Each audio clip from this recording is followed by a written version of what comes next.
भगवान मैं आपकी शरणागत। इसलिए कई लोग कहते हैं कि आप ये नाटक तो नहीं करते हैं कि जिसको आए उसको सदगुरु महाराज।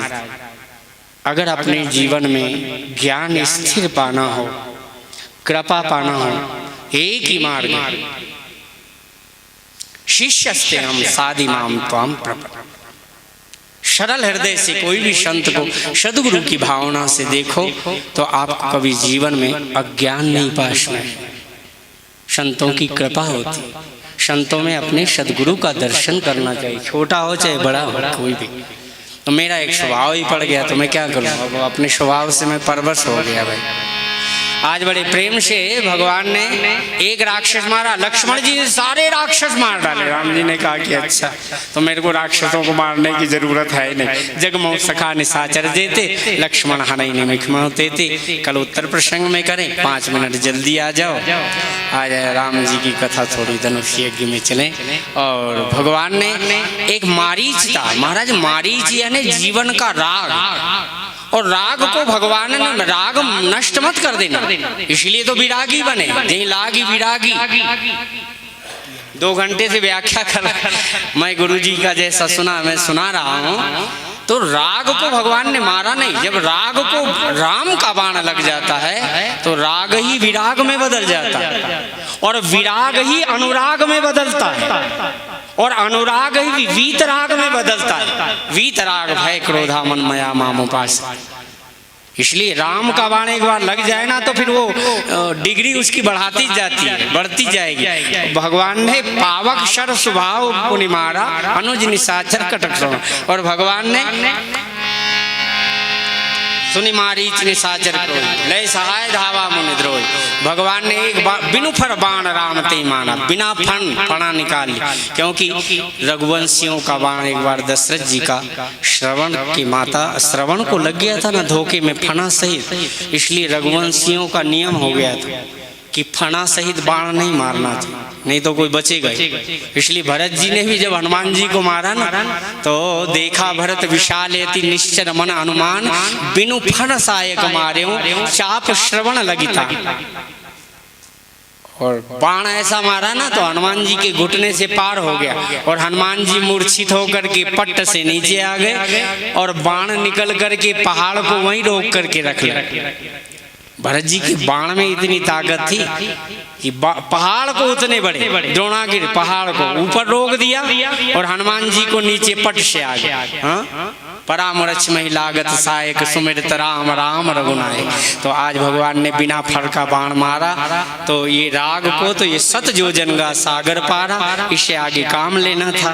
तो मारीच ने शुद्धाद्वैत, एक महाराज जी एक संत ने मेरे से प्रश्न किया कि बताओ जब वो कह रहे हैं कि शंकराचार्य जी ने लिख दिया कि भाई मम कीट भृंग की नाही जहता मैं देखूं दो भाई, कीट भृंग न्याय से तादात्म्य हो जाना था राम में। कहते नहीं, मैं ब्रह्म जीव दोनों की तादात्म्यता यहाँ शुद्धाद्वैत है। गोस्वामी जी ने कोई मत नहीं छोड़ा। बाद में विस्तार से करेंगे, कभी कथा आपको बताएंगे। आगे भगवान श्री राम जी एक यज्ञ परिपूर्ण हो गया। राम जी को सारे अस्त्र शस्त्र जितने थे आयुध सर्व समर्पित, प्रभु बहु विनती कीन निज आस।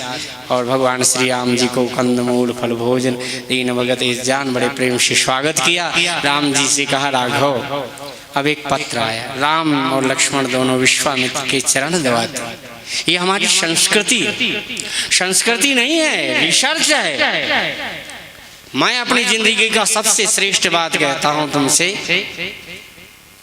अगर तुम्हारे को गुरु और परमात्मा का साक्षात दर्शन करना है तो सेवा 1 घंटे, आज भी माताएं नियम लेकर जाओ बद्रीनारायण से, 1 घंटे अपने पति की चरण सेवा करेंगे, ठीक है ना? पक्का? कौन नियम लिया जरा देख, ऊंचा हाथ करना, कौन नियम लिया?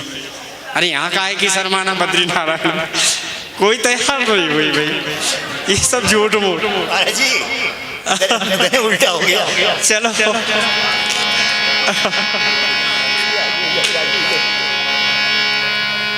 1 2 3 सब ऊंचे हाथ कर दो, झूठ मूठ ही कर दो, कौन देखने जाएगा? कोई बाबा जी तो हाँ सब माता। बड़े आनंद से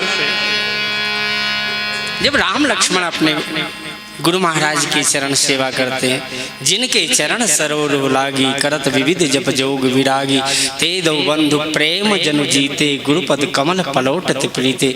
बड़े भाव से चरण सेवा करना चाहिए, सारी एनर्जी प्राप्त होती है, बहुत ध्यान शक्ति प्राप्त होती है और ज्ञान शक्ति भी प्राप्त होती है, धैर्य शक्ति प्राप्त होती है, विकार शक्ति नष्ट हो जाती है, तृष्णा नष्ट हो जाती है। सेवा करना चाहिए। आज मैं कहता हूँ, आज बेटे लोगों को इतना अहंकार, और हमारी संस्कृति बेटियां क्यों बिगड़ रही है, कोई संस्कृति क्यों नहीं सुधार रहा? एक मूल कारण है कि पिताओं ने सेवा कराना बंद कर दी, विशेष में पैसे ही आंख में आ गए, मेरा बेटा पढ़ लिख कर विदेश जाए। मैं कहता हूँ, हे भारतीय संस्कृति के नव युवकों, एक प्रार्थना मेरी माना, मैं बद्रीनारायण से प्रार्थना करता हूँ, अपने बेटों को चाहे ना थके हो तो भी कहना, बड़ा हो जाए ना कहना भैया मेरे को जरा दर्द हो रहा है, मालिश कर, जबरदस्ती करा।